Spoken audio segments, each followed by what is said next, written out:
हमारे हिंदू धर्म में बहुत सारी परंपराएं निभाई जाती हैं जो आज तक चली भी आ रही हैं। और एक परंपरा है नाखूनों से जुड़ी हुई। आपने अक्सर अपने बड़े बुजुर्गों से सुना होगा कि हफ्ते के किस दिन नाखून काटना चाहिए और किस दिन नहीं काटना चाहिए।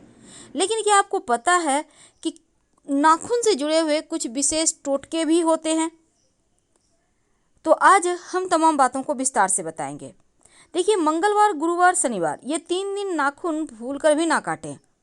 धार्मिक कारण तो है ही, वैज्ञानिक कारण भी है, क्योंकि इंसान के शरीर में उंगलियों के जो आगे का पोर होता है, भाग होता है, बहुत संवेदनशील होता है और जिसकी सुरक्षा नाखूनों से ही होती है। अब मंगलवार, शनिवार, गुरुवार के दिन ब्रह्मांड से आने वाली अनेक तरह की ऊर्जा का मानव शरीर के सेंसिटिव हिस्सों पर खास प्रभाव पड़ता है। इसीलिए इन दिनों में नाखून नहीं काटे जाते।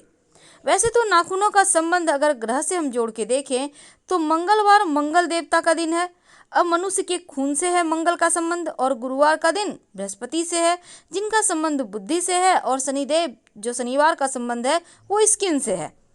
तो नाखूनों को काटने से हमारे ऊपर ग्रहों का बुरा प्रभाव भी पड़ता है, तकलीफें आती हैं। और मान्यताओं के अनुसार शनिवार को नाखून काटने से आयु कम होती है, परिवार की आर्थिक स्थिति कमजोर होती है, और गुरुवार को नाखून काटने से शिक्षा से जुड़ी परेशानी आती है, संतान से जुड़ी रिस्क आते हैं, कई तरह की बीमारियां होती हैं। और अगर मंगलवार के दिन आप नाखून काटते हैं तो आपको रक्त से संबंधित परेशानी हो सकती है, भाइयों से रिश्ते खराब हो सकते हैं, प्रॉपर्टी, जमीन जगह के मामलों में परेशानी आ सकती है। तो आप समझ चुके होंगे कि नाखून नहीं काटने के पीछे आखिर क्या कारण है।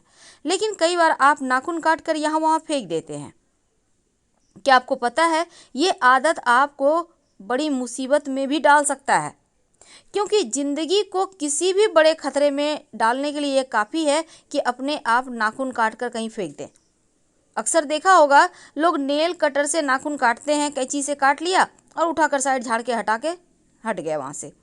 क्या आपको पता है कि नाखून काट कर अगर आप इस तरह से फेंकेंगे तो हो सकता है कि आपके ऊपर परेशानी आए, लोग जादू टोना करें, तांत्रिक क्रियाएं करें, क्योंकि अक्सर लोग दुश्मनी निकालने के लिए किसी पर जादू टोने का इस्तेमाल करते हैं, उसे प्रभावित करने की कोशिश करते हैं।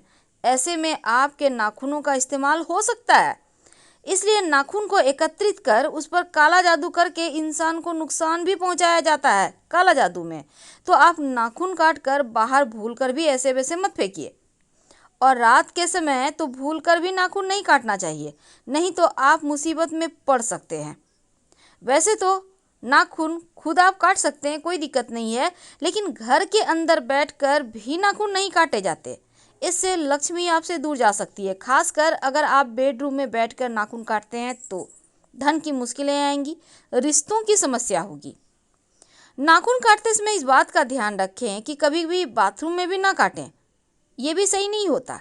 अब नाखून काटना सेहत के लिए बहुत आवश्यक है, नहीं तो इसमें मौजूद जो बैक्टीरिया है आपकी स्वास्थ्य के लिए हानिकारक होगा, और संक्रमण से बचने के लिए नाखून काटना बहुत महत्वपूर्ण है। तो ये तो थी नाखून के बारे में कुछ विशेष बातें। लेकिन सवाल है कि नाखून, जैसे हमने कहा 3 दिन नहीं काटने, बाकी 4 दिन तो काटने हैं, पर काट के फेंके कहाँ? देखिए, दुर्वा घास होता है। दुर्वा घास आपको पता होगा, जो गणेश जी को अर्पित किए जाते हैं, उस पेड़ के पास, दुर्वा घास के पास मिट्टी में नाखून दबा दें। धन्यवाद।